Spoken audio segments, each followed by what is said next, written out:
Générer des laves d'hanneton suppose ou commande l'utilisation des équipements d'un type particulier pour le développement et la croissance des vers blancs. Pour commencer la production des vers blancs, il nous faut minimalement des bacs, des plateaux, des frontes, des fers à souder pour faire des petits trous au niveau des plateaux, des pots de coco, des bagages de coco. Les bagages qui sont les pots de coco, du substrat, du manioc, de la banane mûre et de la canne à sucre. En fait, les produits sont trouvés dans les provenderies. On prend les produits qui sont essentiellement bio.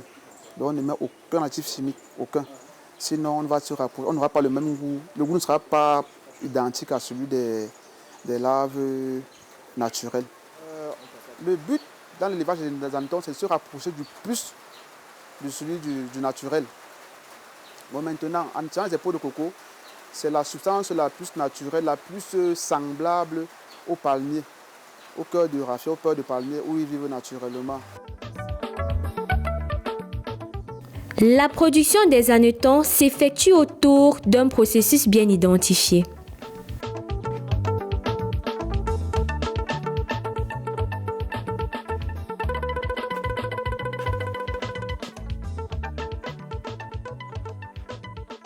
L'accouplement des géniteurs, déjà, on les accouple entre 2 heures et 3 heures de temps.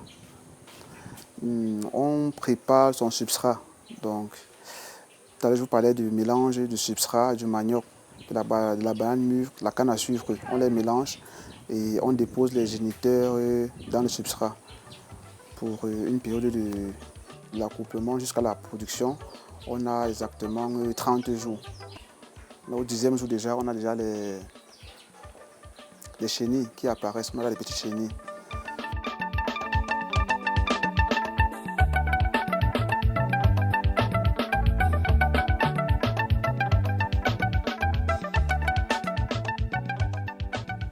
Ici, on a le foufou qu'on a fait, on a mélangé avec le substrat. De la banane mûre, la canne à sucre. On appelle ces deux trucs, ces bagages, ça les abris. Bon, généralement, les géniteurs se mettent en dessous pour se reproduire. Et les cannes à sucre, comme les géniteurs généralement n'ont pas de bouche, ils ont plutôt les bustes-ci. Donc, ils se nourrissent plus de la banane, de la canne à sucre, de tout ce qui est sucre naturel.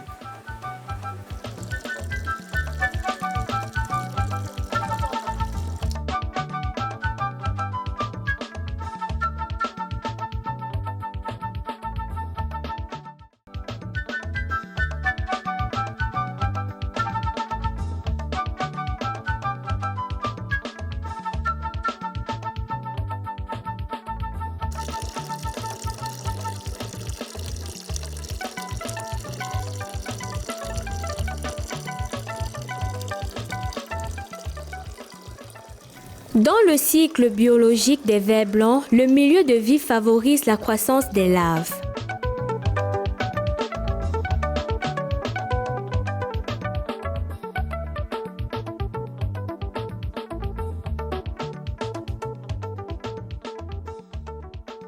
On a fait certaines découvertes avec certaines recherches. Du côté de l'Ouest particulièrement, ils ont un problème avec les productions, car le climat est abusivement frais là-bas. Par contre, ici à Yaoundé, on a un climat qui est océan. Genre, il est frais, parfois il est chaud par moment. Et c'est le milieu le plus approprié pour eux. Maintenant, dans les zones où ils grandissent, généralement dans les palmiers, les raffias, l'intérieur, il est forcément chaud. Donc du coup, il faut avoir cette température-là, soit une température qui oscille entre le frais et le chaud. Donc pas trop chaud, pas trop frais.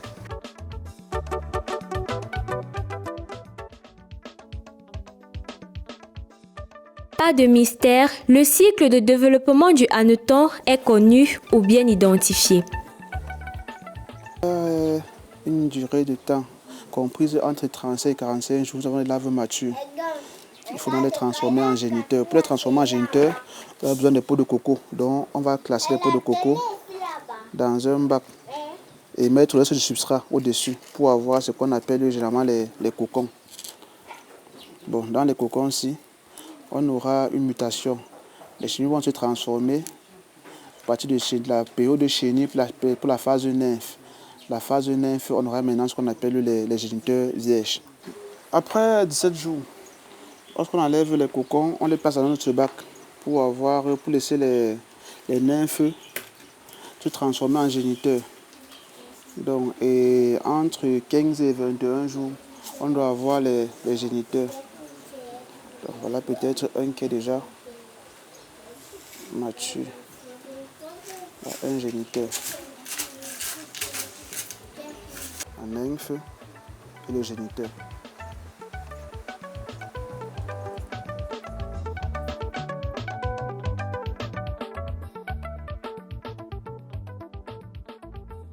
La qualité des hannetons est fonction en amont du choix du géniteur, l'un des éléments essentiels de la production. Bon, nous décidons deux types de géniteurs.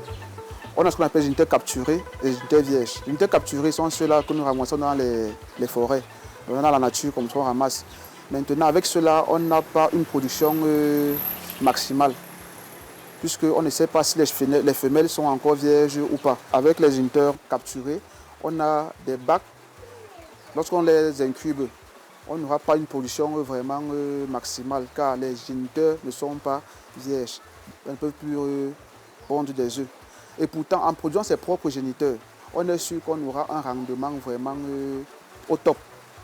Car un géniteur qu'on produit, c'est un géniteur qui naît dans un milieu, il connaît le milieu, il s'adapte au milieu. Par contre, le géniteur capturé, il part d'un autre milieu pour un autre. On ne sait pas son état, s'il est vierge ou pas. Et sa durée de vie aussi est à la limite.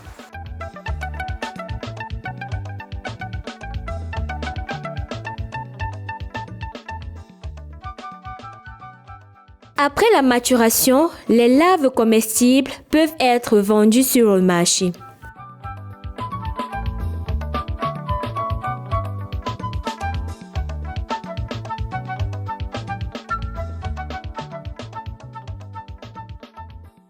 Sur le niveau de consommation des vers blancs, les avis sont partagés. Le prix d'achat est l'élément clé dans les choix qui sont faits.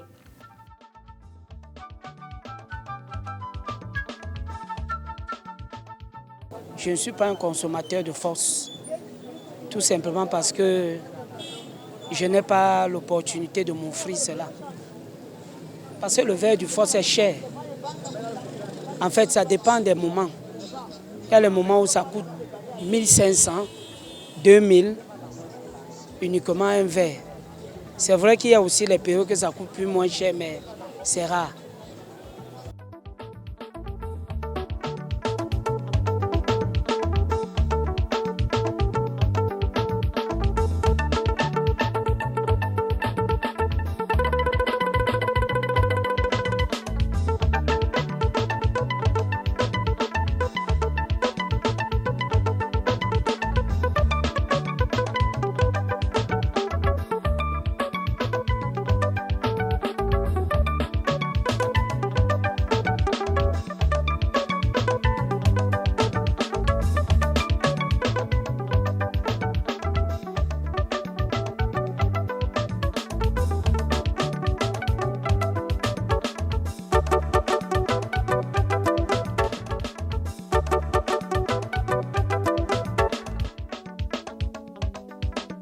Dans l'imagerie populaire, beaucoup de préjugés autour. L'apport nutritif hannetons, surtout aux personnes ayant une santé fragile. Entre dans le groupe des nouvelles protéines. Et les nouvelles protéines ont été démontrées comme les protéines qui sont non seulement très riches en acides aminés essentiels, mais aussi qui ont moins d'effets nocifs sur la santé. C'est pour ça qu'il y a cette tendance vers une consommation plus élevée.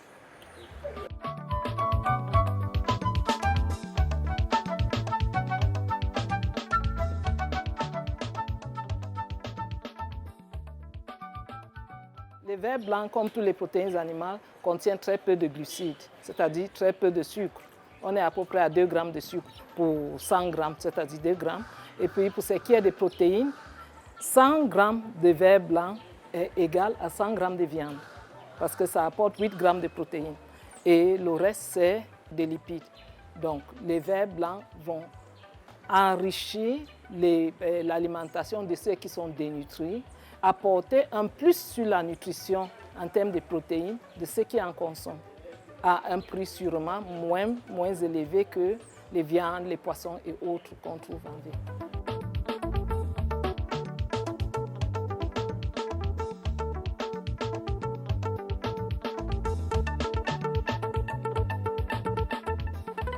Les vers blancs, comme tous les autres aliments, peuvent avoir des soucis dont la consommation peut être nocive d'abord pour ceux qui font une intolérance aux matières grasses, ceux qui ont une stéatose hépatique, c'est-à-dire problème du foie, une malabsorption, ou ceux qui ont un problème de la bile.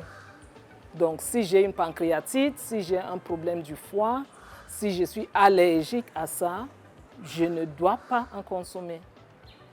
Et pour ce qui est de la consommation, la quantité doit tenir compte des besoins en graisse de la personne pour la journée.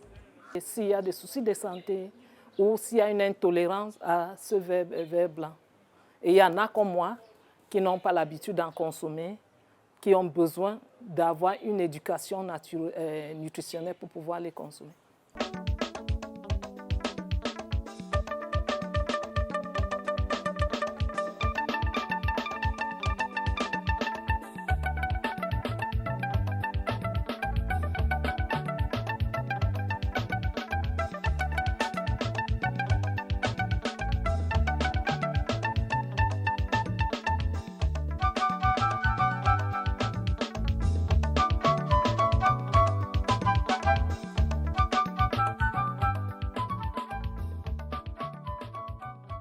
La mise en place d'une industrie de pointe sur la production des vers blancs contribuerait à installer de nouvelles habitudes alimentaires.